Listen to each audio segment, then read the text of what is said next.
Les invitamos a escuchar Santos en el Claustro, dirigido por Fray Santiago Cantera y conducido hoy por Margarita Cantera.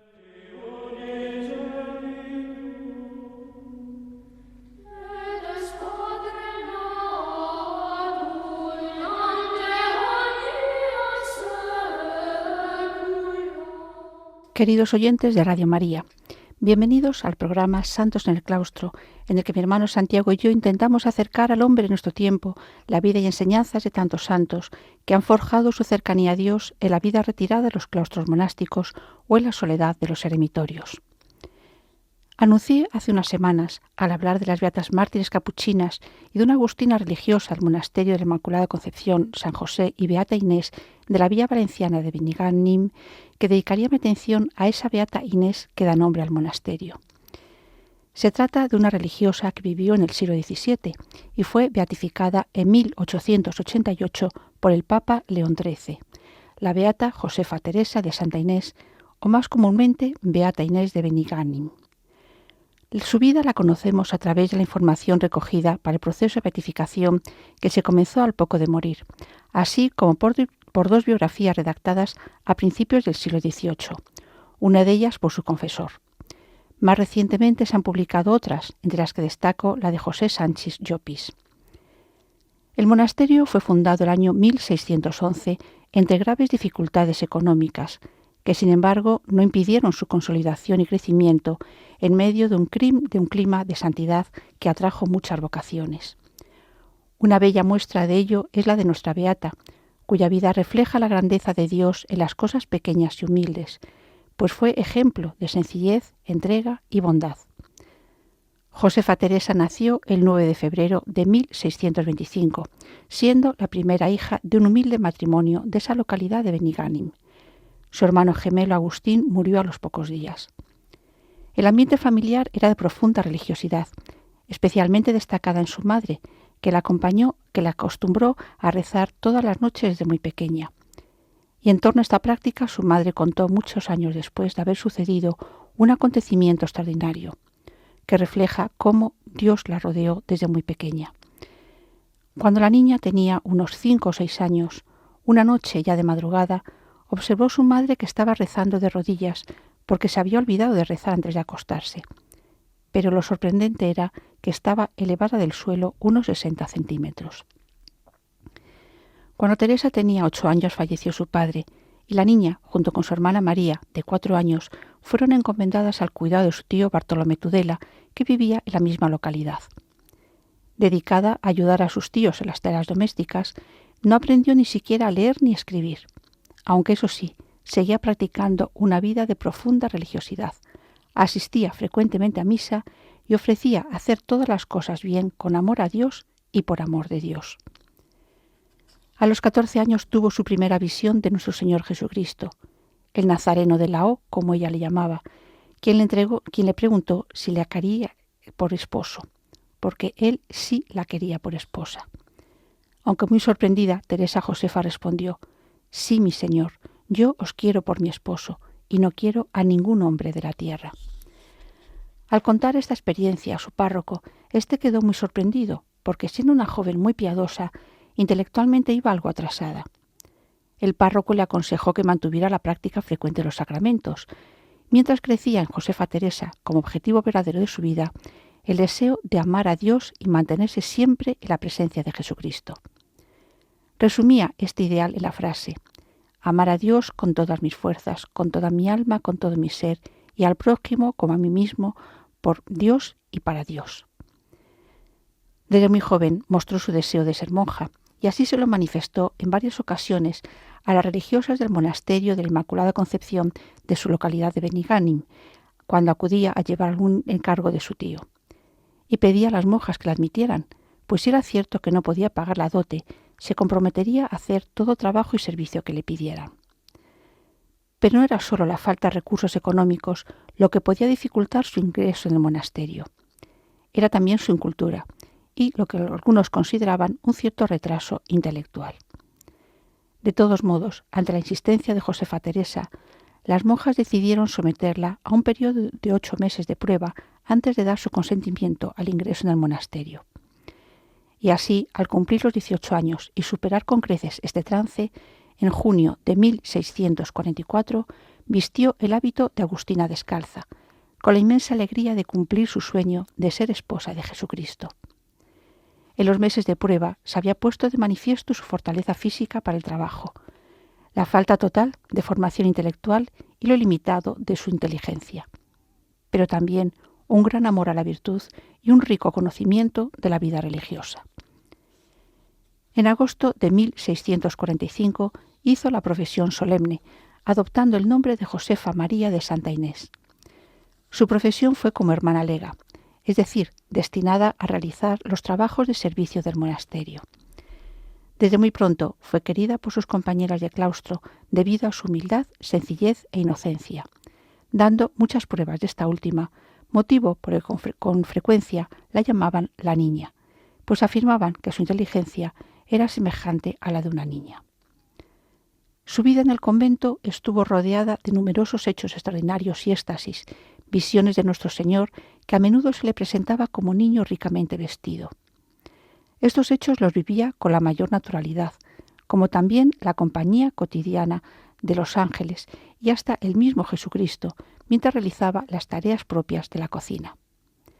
Incluso afirmaron en el proceso de beatificación algunas religiosas que veían los cántaros de agua ir y venir solos a la fuente, pero la beata afirmaba que eran los ángeles los que las portaban. También, en cierta ocasión, la priora pudo comprobar que, estando Teresa Josefa rezando y sin emplearse en la preparación de la comida, estando apagada la cocina, sin brasas ni lumbre, la olla hervía y todo estuvo en su punto, siendo, por cierto, una comida que dijeron todas era especialmente sabrosa. Dedicada a las duras tareas de la cocina, un día que había estado acarreando leña se sintió realmente fatigada y pensó en sentarse a descansar. Pero el pensamiento de que el demonio fuese el instigador de esta fatiga para moverla a dejar el trabajo la llevó a vencerse y continuar. En ese momento se le apareció el niño Jesús animándola con la siguiente frase: Inés, aun cuando te falten las ganas, hay que hacerlo por amor de Dios. Con gana y sin gana, por amor de Dios. Frase que como estribillo repetía con frecuencia y que pronto aprendieron también sus hermanas de claustro. Y tantos fueron los prodigios de virtud y santidad de Sor Josefa que trascendieron los muros del claustro, como refleja en una ocasión en que 5 hombres recibieron el encargo de mover un pesado pilón de piedra a un determinado lugar de la huerta, y al ser incapaces de desplazarlo, a pesar de su fuerza y de utilizar diversas herramientas, solicitaron como broma ayuda a la hermana lega. Ella, con naturalidad y su inocencia habitual, aceptó el encargo que le hacían para burlarse de ella, y empezó a empujar el pilón con la cabeza, al tiempo que pronunciaba el nombre de Jesús. Y lo que aquellos 5 hombres no habían logrado hacer, lo consiguió ella aparentemente sin ningún esfuerzo, atribuyendo tanto los obreros como las otras religiosas este prodigio a los méritos extraordinarios de nuestra beata.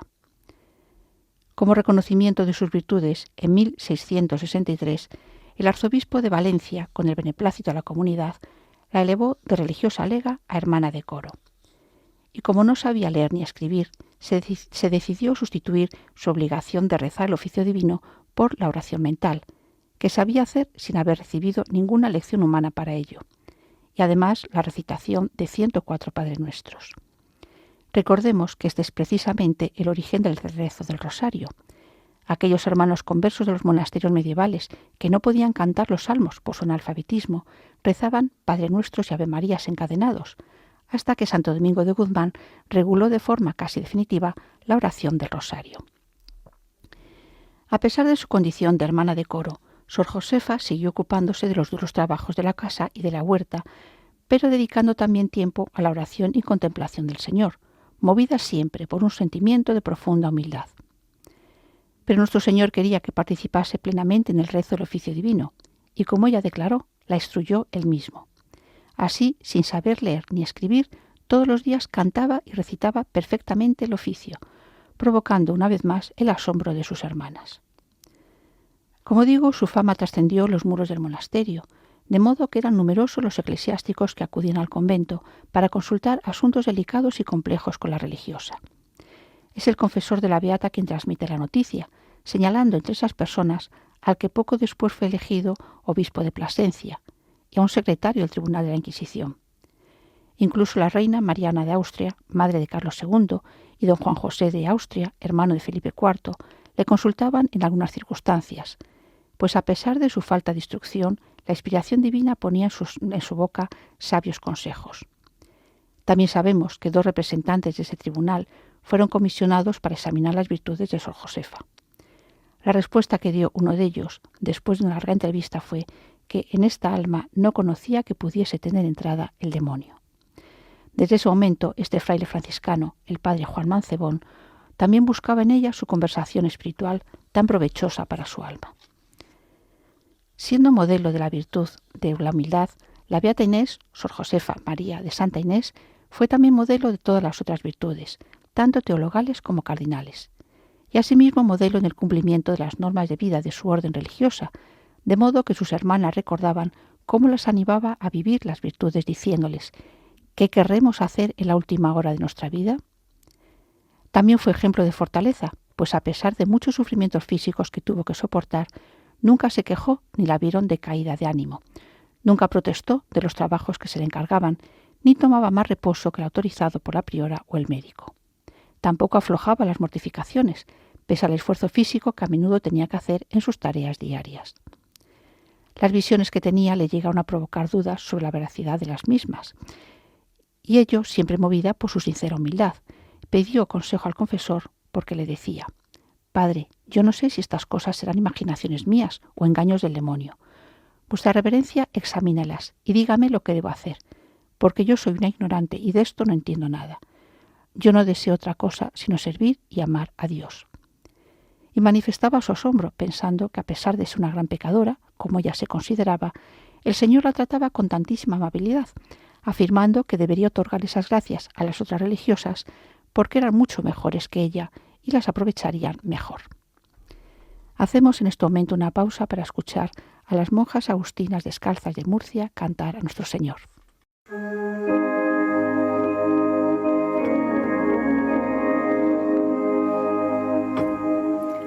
No temas, pequeño rebaño,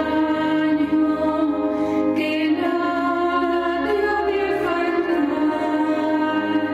El Padre cuida de todos, confía, en sus manos estás. No andéis preocupados, buscando almacenar. Dejad las inquietudes, Él os ama, confiad. No temas, pequeño rebaño, que nada te ha de faltar. El Padre cuida de todos, confía, en sus manos estás. Dejad seguridades, riquezas y vanidad. Ya sabe vuestro Padre cuál es vuestra necesidad. No temas, pequeño rebaño, que nada te ha de faltar. El Padre cuida de todos, confía, en sus manos estás. Retomamos la narración de la vida de la beata Inés de Benigánim. Una de las prácticas religiosas que más le gustaba era rezar el Vía Crucis, meditando los misterios de la pasión de nuestro Señor, cargando a menudo con una pesada cruz, portando cilicio y otras mortificaciones. Y al realizar este piadoso ejercicio solía decir: ¿cómo podrá haber uno que no ame a Dios? ¿quién tendrá valor para ofender a un Dios que por nosotros padeció muerte de cruz? Muy devota del misterio de la Santísima Trinidad, no se vio privada, pese a ello, de momentos de duda y desolaciones, de aridez y temor. Su reacción, como decía su confesor, era redoblar la oración, llorando sus debilidades y faltas, pues a ellas atribuía sus estados en los que, como afirmaba, no sabía cómo vivía, pues le parecía que hasta las murallas se le echaban encima y que el infierno abría sus fauces para engullirla, no quedándole otro recurso que dirigir sus ojos al Señor y llamarlo desde lo más profundo de su corazón. Y junto a la oración mantenía la paciencia y confianza en Dios sin abandonar sus ejercicios piadosos. Es más, en todo momento decía a las religiosas que era de muchísimo gusto para Dios que estas horas de recreación las empleásemos en conversaciones que mirasen la gloria de Dios, que haciéndolo de este modo mereceríamos y obtendríamos que el mismo Señor viniera a estarse con nosotras. Y reflejo de sus vivencias espirituales, elaboró estos versos que cantaba con frecuencia. Por la sala de sus damas se va paseando el rey, herido de amor de ellas, que el amor no tiene ley. Era una muestra de su amor a la música, como se ve también en que en ciertas ocasiones bailaba, afirmando que con ella lo hacía el niño Jesús. Pero donde se desbordaba su devoción y amor era ante el Señor sacramentado, pues su voluntad era vivir para Él y únicamente para Él. Y ante el sagrario pasaba todo momento que le dejaban libre sus tareas cotidianas. Y hasta en pequeños detalles se reflejaba esta devoción eucarística, pues afirmaba una de sus prioras, que siempre comenzaba y terminaba sus conversaciones con la frase «Alabado sea el Santísimo Sacramento». Y se oía de lejos la campanilla que anunciaba el momento de la consagración de la misa, se arrodillaba con gran devoción, aunque estuviera lejos, y era capaz de contemplar y venerar la sagrada forma como si los muros que la separaban de ella fueran transparentes.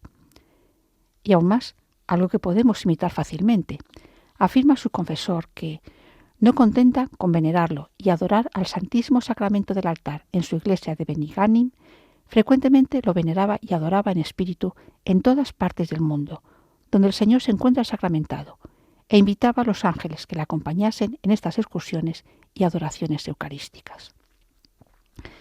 Sus éxtasis o arrobamientos iban unidos de conversaciones que mantenía con la Virgen María, San José y los ángeles. El amor y devoción a Santa María solo era equiparable a la que profesaba, al que profesaba a su hijo. Y en ella encontraba su fuerza en los momentos difíciles.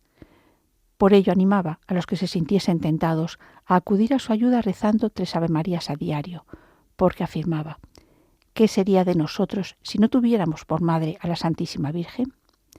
Y asimismo promovía la práctica del rezo del Santo Rosario, fabricándolos ella misma, cuya bendición solicitaba a la Virgen en sus festividades. Y se constata que siempre aquellos que recibían estos rosarios obtenían grandes favores por intercesión de la Madre de Dios. A San José acudía con frecuencia para pedir la liberación de las almas del purgatorio, pues el alivio de estas benditas ánimas era una de sus principales aspiraciones, sobre todo desde que en una ocasión nuestro Señor le pidiese que siempre tuviese en su corazón una gran caridad hacia ellas, para socorrerlas como si fuesen sus hijitas. Y entre estas benditas ánimas tenía especial atención hacia las de las religiosas fallecidas, hasta que le constaba que habían alcanzado la gloria. Eran muchas las penitencias que ofrecía por su alivio, y por eso era también frecuente que estas almas la visitasen para pedirle oraciones, y una vez liberadas, para agradecerle su intercesión. Pero no solo ayudaba a las almas tras su muerte, sino que también acompañaba a los moribundos con su oración y consejos, y hasta lo hacía estando los afectados fuera y lejos del convento. Su poder de intercesión, al tiempo que su obediencia, destacan en un episodio ocurrido en 1693. Sor Josefa enfermó de gravedad, tanto que todos pensaron que moriría en poco tiempo, lo que apenaba a sus monjas. La priora, Sor Ana María del Santísimo Sacramento, fue a su celda y le ordenó que, por obediencia, pidiese al Señor que no muriese durante los 3 años de su mandato. Y obedeciendo prontamente, la beata se puso en oración diciendo: «Señor mío, yo estoy muy conforme y muero muy de buena voluntad, pero mi madre priora me manda suplicaros que no me quitéis la vida. Yo no deseo más que hacer vuestra santa voluntad, y me resigno a cuanto vos tengáis a bien disponer de mí. Al volver del éxtasis, confirmó que el Señor le había asegurado que no moriría de esa enfermedad. Y efectivamente, vivió casi 3 años más. Por eso, de vez en cuando, decía la priora: «Madre, que Dios le perdone el mandato que me dio de no morir». La obediencia era una de sus grandes virtudes, pero no solo obediencia a las órdenes explícitas, pues era muy frecuente que recibiese comunicaciones interiores acerca de esos mandatos. Ir a un determinado lugar, acudir a ver a la priora o al confesor, afirmando que conocía esas órdenes porque se las comunicaba el ángel de la guarda. Asimismo, insistía siempre a sus compañeras de claustro en el valor e importancia de esta virtud, por ser especialmente importante en la vida religiosa. A fines del año 1695, Sor Inés se enfermó sin que los médicos reconocieran realmente qué mal padecía. El síntoma principal que señalan los testimonios de la época era que le costaba respirar.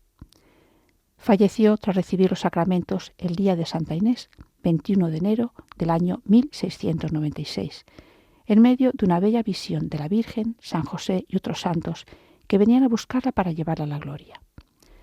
Las monjas que la acompañaban afirmaron que en ese momento notaron en la celda un suavísimo perfume, más agradable que el de flores naturales. Y consta otro hecho extraordinario acaecido tras su muerte, que narró la protagonista, Sor Ana María de San Roque. En el día 4 después de la muerte de la venerable madre, cuando la comunidad se encontraba en el refectorio, movida la testigo por una gran devoción hacia la sierva de Dios, intentó arrancarle de la boca un diente.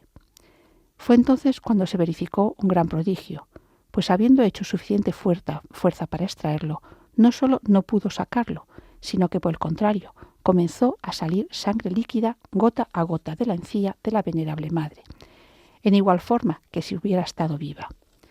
En el mismo momento en que, estupefacta por tal portento, llegó la madre Bernarda María de los Santos Reyes, religiosa entonces de este convento, y entre las dos procuraron recoger aquella preciosa sangre empapando los pañuelos, porque había salido mucha cantidad. Los pañuelos, así empapados, tomaron una extraordinaria suavísima fragancia que recreaba mucho los sentidos, y hechos pedacitos sirvieron para distribuirlos entre los devotos de la sierva de Dios, que en ellos recibían singular consuelo. Era el primero de los hechos extraordinarios acaecidos tras su muerte y recogido con detalle en el proceso de beatificación.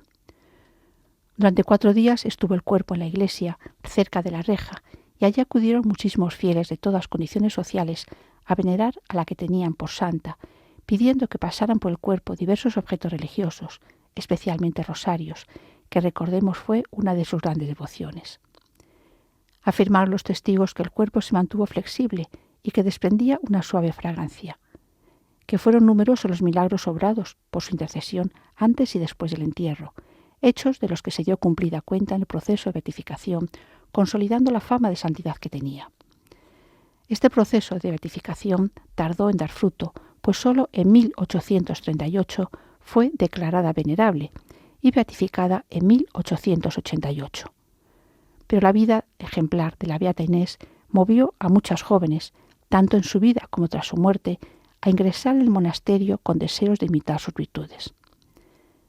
Con motivo de la beatificación, el cuerpo fue cambiado de ataúd y trasladado dentro de la clausura, cerca de la reja, para que pudiera ser venerado por el pueblo fiel. En 1936, tras haber sido obligadas las monjas a abandonar el convento, el cuerpo fue profanado por milicianos, y no se ha podido saber qué hicieron con él. Recordemos que una de las monjas que tuvo que abandonar el claustro fue la beata Josefa Purificación Masía Ferraguz, martirizada junto a sus 3 hermanas, clarisas capuchinas y su anciana madre. Pidamos al Señor que el ejemplo de la Beata Inés nos mueva a amarle cada día más y a ofrecer en los trabajos y sacrificios de nuestra vida cotidiana, profundizando en el amor a la Eucaristía y a nuestra Madre, la Virgen María. Les recuerdo que pueden volver a escuchar el programa en el podcast y ponerse en contacto por escrito con nosotros en el correo electrónico santosenelclaustro@radiomaria.es. Que el Señor, por intercesión de la Beata Inés, les bendiga.